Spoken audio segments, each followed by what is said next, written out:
మనకి multi level inheritance అనే concepts అయితే ఉంటాయి. సో, ఇవి ఇన్‌హెరిటెన్స్‌లో వస్తాయన్నమాట. సో, బేసిక్‌గా మనం ఇది ఎలా అడ్జస్ట్ చేస్తామంటే, సీ ఎక్కడైతే మనకి ఇన్‌హెరిటెన్స్ చేసుకున్న ఐటెమ్స్ కనిపిస్తాయో, సో, అక్కడ ఈ వాల్యూ తెచ్చుకునేవి ఏదైతే ఫంక్షన్ కాలింగ్ ఉన్నదో అక్కడితో ఆగిపోద్ది.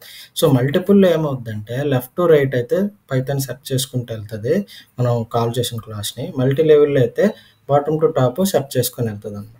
సో, ఇప్పుడు ఫర్ ఎగ్జాంపుల్ మల్టిపుల్‌లో మీరిక్కడ చూసుకోండి. క్లాస్ ఏ, క్లాస్ బి, క్లాస్ సి అని 3 డిఫరెంట్ క్లాసెస్ అయితే ఉన్నాయి.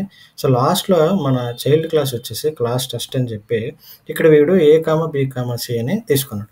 సో, ఎక్కడైతే మీకు ఏ, బి అలాగా కామా సెపరేటెడ్ ఉంటాయో, సో, దీన్ని మీరు కన్సిడర్ చేసుకోవచ్చు. ఇది మల్టిపుల్ అనమాట. ఒకవేళ మల్టీ లెవెల్ అనుకోండి. మల్టీ లెవెల్ అంటే ఏమవుద్దంటే ఫస్ట్ క్లాస్ ఏ ఉంటుంది.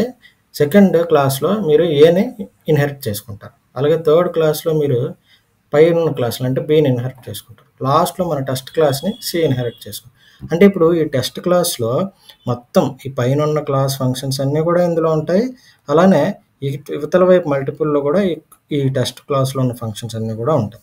సో, ఇక్కడ ఏమవుద్దంటే ఎలా సెర్చ్ చేస్తది అనేది ఇక్కడ మెయిన్ క్వెషన్. సో, ఇప్పుడు మీరు ఏదైనా ఫంక్షన్ కాల్ చేశారనుకోండి ఫర్ సపోజ్ మల్టిపుల్‌లో ఏ స్టార్ట్ చేస్తది ఫస్ట్. ఏ చెక్ చేయడం.